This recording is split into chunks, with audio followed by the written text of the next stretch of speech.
My motion would make an amendment that would strike untargeted bailouts for blue states and localities that have mismanaged their budgets or don't need relief.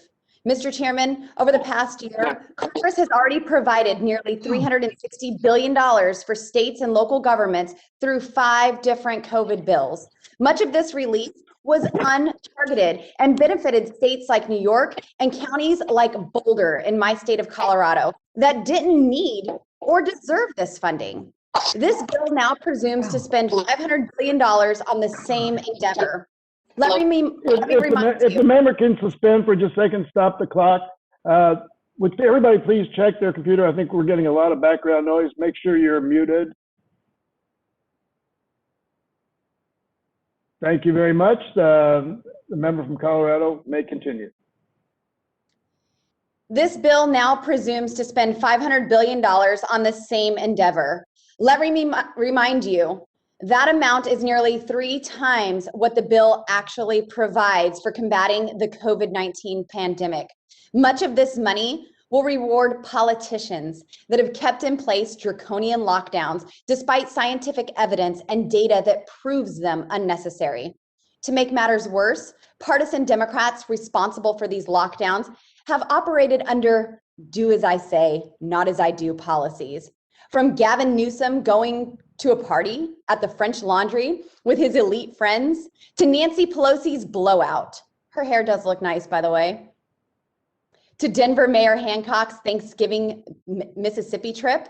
And we can't forget the Democrats' dear leader, Joe Biden, who just hours after signing a federal mask mandate, arrived at the federal Lincoln Memorial maskless with his maskless family. The American people were told that that was fine because they were celebrating. Give me a break. We are tired of elites spitting in our faces. These hypocrites have continued to live their lives and cash their checks. Unfortunately, this is what Americans have come to expect from Democrat-run governments. Lots of never letting a crisis go to waste, lots of waste, and lots of hypocrisy. Meanwhile, lockdowns have caused more than 100 million small businesses to permanently close and contributed to more than 10 million people being currently out of work. Small businesses are the life work of many of our neighbors and friends and the lifeblood of our communities. Many of the restaurants we loved and used to frequent received no bailout and are gone forever. But make no mistake, the cost of lockdowns are not just economic. They are mental and spiritual. Mental health issues and substance abuse have skyrocketed.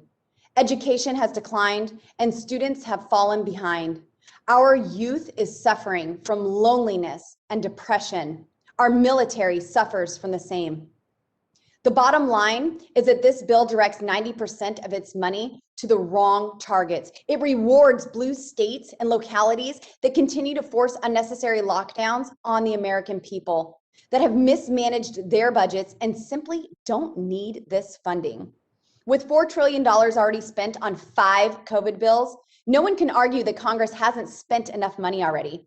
Congress just hasn't spent the money wisely or in the right places, and this bill is no different. We don't need another Boulder bailout. Mr. Chairman, I urge my colleagues to pass my motion and stop rewarding those who don't need or deserve this funding and that are causing harm to students, small businesses, and everyday Americans.